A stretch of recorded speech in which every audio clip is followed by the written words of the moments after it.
This conference will now be recorded.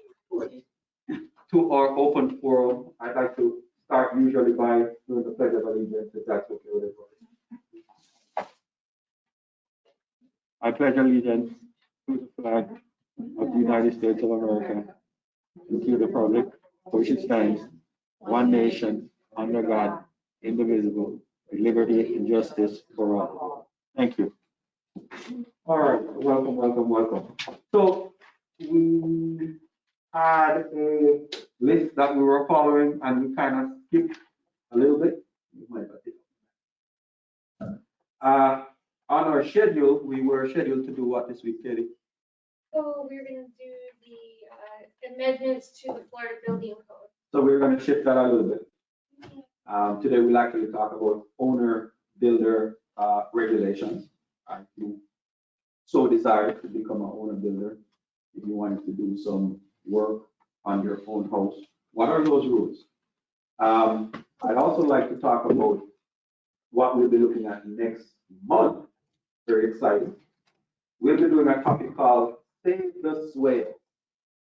And this is actually an idea coming from our engineer, you might have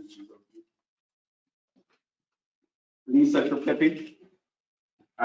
She has actually volunteered to do next month's presentation, talking about Save the Swale, which is pretty much why we need swales. They are a vital element in our town, way more important than I realized when I first came here. And every day it seems more and more important. And I realize and I recognize that there's a misunderstanding. One, some people detest the idea of a swale. They do not like the idea of having a hole or this thing in front of their property. When it rains, it fills up with water. So that's an abomination to some people, but it is doing what it's supposed to do, So actually, one of the things we'll be doing tonight, okay, is actually presenting an award to, what's the number? 18. The address. 18 Ridge Boulevard. You want to do this for me, Katie? I'm Sure. not too good at doing that. So Keep talking. it is, I'll say, one of the best examples of a good design that I think has stayed. And I'll ask our owner, Mr. Sasso, to explain, how it works. I also recognize that this property is one of the closest to our retention area. If that had any influence in you deciding to put it in, and how does it work, and whatever you could say to encourage our other residents about installing one. So without further ado, and then you could make a little statement. Yep, absolutely.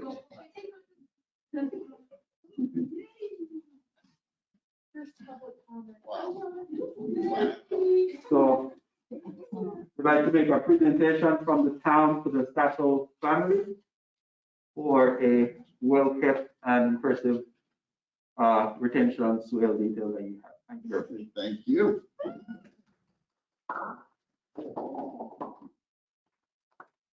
So you want me to, Just what whatever you could say. I did does this work? Oh, it doesn't. so I'll be brief. When we built this beautiful home in this beautiful city of Ocean Ridge, we wanted to make sure we did everything according to the regulations, but also what the future design is for of the town. And we were informed by the departments here that would be a very significant advanced way to manage the resources. And so we immediately had the architect and the designers create the swale.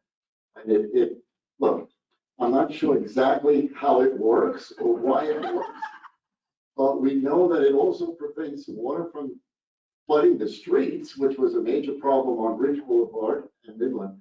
And so we know that it prevented that, but it's also obviously very aesthetic as well. I think there are some people that probably don't realize that, but if you look at some of the photographs that I think you have of 18 Bridge, it also looks aesthetically well. We get compliments about a swale. So I think it's important that the city manage itself forward using that as also a priority, particularly in construction, new construction, but also in reconstruction. So thanks for recognizing us. And my wife was the one who designed the house and the whole landscape. So it all fits in perfectly. Congratulations. Thank you so much. Oh, that's yours. I hang on the wall. All right, so that is wonderful. We're very pleased, for everything that you guys do. All right, so tonight's topic, briefly, we'll be talking about owner builder regulation. Okay? Now, the first question is, who can build their own structure? There are rules to that. The first thing is that you either need to be a single family home or a duplex. Actually, the definition of a duplex runs to a fourplex. It's possible for you to have a fourplex and still be a owner builder. Okay, so that's the first thing. It has to be a single family home. So if you live in a multifamily home, then this is not something courtesy that could be extended. That's the first thing. The second thing is there's actually a limit to what you could build. You could actually build up to $75,000. So that is the limit of the work that you can do. Next question is, what type of work can I do? And the answer is anything. If there's a contractor or a trade that you have the skill and the abilities to manage or do yourself physically, you can do it. And what I just said, some other building officials won't say that, but I'm actually interpreting directly from the code. Now, there's an argument that there are some things that are so technical that the average person is not able to do that. I don't really agree. For example, in order to install the gas in the HVAC system, you need a special certification. Okay? Yes, you do. But if a homeowner is willing to do or already has that certification, for example, if that person is an AC contractor in their regular day job and they decide to do that in their own home, they already have that license. So what is to stop them? And you have other trades that have that little nuance. For example, gas tank contractors, to install the tank, they need a special license. But if you already have that, then I see no reason. So if you, as an owner, decide to come in, and I also had a request tonight, Shad, if it's okay if I use your example. She's interested in putting in the French back doors and doing it as an owner builder. Can she do that? Yes. Should have to follow the exact rules that a regular contractor would have to follow, which is one, you have to have the proper documentation. You have to have a document from an engineer stating what the exposure and what the minimum and maximum pressures that those windows/doors will be exposed to. And then you have to pick a product that will meet or exceed those loads. And then basically a small floor plan showing where those doors are on your property. Submit those as an owner builder. When you do, on the back side of this form right here, we have where you have to sign and notarize. Interestingly enough, you have to come in person. Why? If you are in Alaska, there's no way that you could install your own window or door or manage the installation of your window or door if you are not present in the city. So if this is a difficulty for you to come in, and I've actually had that before in different jurisdictions where someone sent in their application and said, please give me a owner builder application.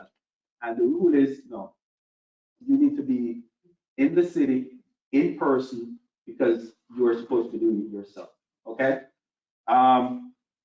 There are other, if you read through, there are warnings about some individuals that actually come and apply for an owner builder because they signed a contract with a contractor and the contractor said you have to get your own permit.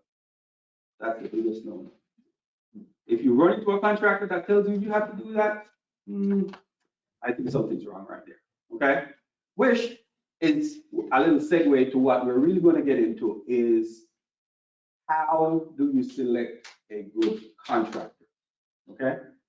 Because if you do this and you are not capable of doing the job yourself physically, then you're going to turn around and hire someone, all right? You could actually hire your own licensed contractor. That is the ultimate thing. Or if you're doing multiple trades, you could hire multiple trades, and then you are the person who organizes and does all the fee work and the management and the payment, which is actually what you pay most of your money to. It's for management. I mean, the average price to manage a construction project is 20%. So whatever your construction job is, minus 20%, that is what your overall general contractor gets for managing the different trades. So when you pay that person, you pay that person 120% of what each bill is, and then that person takes 20% and divides that according to what the other trades get. Any questions so far? No? Any examples? Like suppose I'm doing this. No? Okay. All right. So I actually have some things teed up. So even though you could, I'm saying we offer a service as a building department that could actually help you, right? So you don't have to. One of the big things that we do is that we scan and pre-qualify your contractors before they start working for you. That is why they have to come here and apply for a permit. What happens when they apply for a permit? We make sure, one, that they are licensed by the state in the actual trade that they are attempting to do work. For example, you might have someone who has just a flooring permit and a flooring license, and they're attempting to do other things. They're probably trying to change out your cabinets, trying to change out your windows. Yes, they do have a license, but not in the trade that you are wanting them to work. Okay, so that's another thing. So we have the state of Florida portal that you could actually go on by yourself. Believe it or not, I think this is a horrible website, but I'll point it out to you because they say go there. For example, let's just look for a license number. Search by name. And let's do, I'll just pick a name. Company name, organization name. Let's do Orion Roofs. I think that's probably it. Yeah. Or just AAA Roofs, something like that. I'm positive there's a company called AAA Roofing, right? Yes. Okay, they did come up with some. But sometimes it's difficult if you don't put the exact spacing, it is difficult. But this way you could put in the name of the contractor you have. It will give you information about the contractor you have. Let's pick on anyone and it will tell you who we're dealing with. All right, see, that's the name of that company, AAA Custom Roofing. It tells you they're out of state. They have a license in Fort Myers. Keep going down. View related license information. Oh, you're right. Okay, so if you have someone in your living room and that person is getting ready for you to sign a contract, and you ask the person, where's Michael Roberts? The person like, who? That's the time you're gonna call the police or let the dog out. This is the person who should be signing a contract with you, right? It's what's there. So you need to also do your due diligence to find out, is this person licensed? So when a person comes to us, we do this, we make sure they're licensed. In addition, there are some other things that we do. We make sure that the person has the proper insurance, okay? If that person breaks a pipe, if that person breaks your window, if that person breaks the floor, if that person steps through your roof, their insurance is responsible. If they're not properly insured, guess whose insurance is going to take care of it? Just saying, you know. Or if you decide to be your owner builder, sometimes your homeowner insurance will not cover that, right? We also make sure that that person has workers' compensation in case the people that they hire, right, are also covered. So in the event that someone gets injured, it's not from, they're not trying to sue you, okay? In all our classes, we hear about people. There's one case of a family on the Northeast, I think New Jersey maybe, who hired someone, worker died on the property, and the lady ended up losing her house because the family of the deceased came after both property and the owner builder because that person was not properly licensed. And again, this is one of the services we do when we send someone to the permit counter. We make sure they also have the proper workers' compensation. There are actually situations where the person actually has no workers' compensation, but they have a document. In this case, the person is usually a single owner or just two people for the whole company, and they have chosen to have exemptions. So that means if these people get hurt, we have the certificate. You presented this, you said you're exempted. If you get injured on a job, it's all on you. But if that person they hire doesn't know, then we cover them for that. Okay. We have other sites that you could get some information. Let's, for example, go to Angie's List. Oh, let's look at this one. This is Palm Beach County. This is pretty neat. This one is very good. Okay. So as well as being low, let me go the other way around.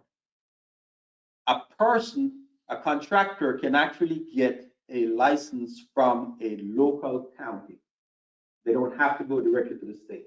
So you have two general classes of contractors. A person who is a registered contractor and a person who is a certified contractor. Basic difference between both: a certified contractor has been issued with a license directly from the state of Florida. A registered contractor has a license that has been issued by a local county, whether Palm Beach, Miami-Dade, Broward, Martin County. Different counties have their own testing systems, and they will register and they'll certify contractors in their own. But then when they go to the state, which is a requirement, they end up getting what's called a registration. So they're not certified by the state, but they're registered by the state. All right. In the end, it's equivalent, but it's just how they go about doing it. This is a great site. Let's do contractor name. Let's try a company name. Sorry. And let's try the same thing. AAA Roofing again.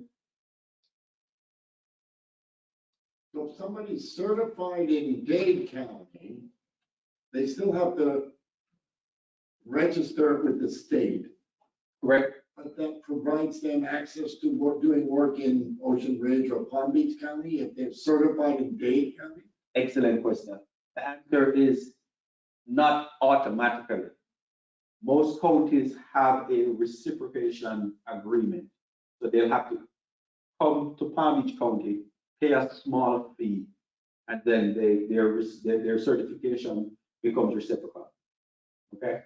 And if this person from Palm Beach chose to go to Miami-Dade County, they would honor the same thing, but they would have to do that step first before. And again, that is another thing that we look at. We make sure that that person is actually registered and or certified to do work, municipality. Because that happens about that. Great question. Okay, so right, we found another AAA Roofing again. But let's click on it, see what information we could find. Ooh. See that? That's a good one. I didn't plan that one, but it's a great example. Y'all saw that one? So AAA Roofing is all expired. So that guy could turn up at your door again. All right. Let's try another one, the top one. Okay, he's okay. So this gentleman is fine. They have that. All right. So that tells you if they're certified. Next step.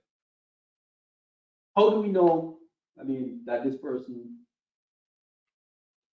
will actually do a good job? Truth is we don't. So we have to become, like Nancy Drew, the Hardy Boys, do a little investigation. All right.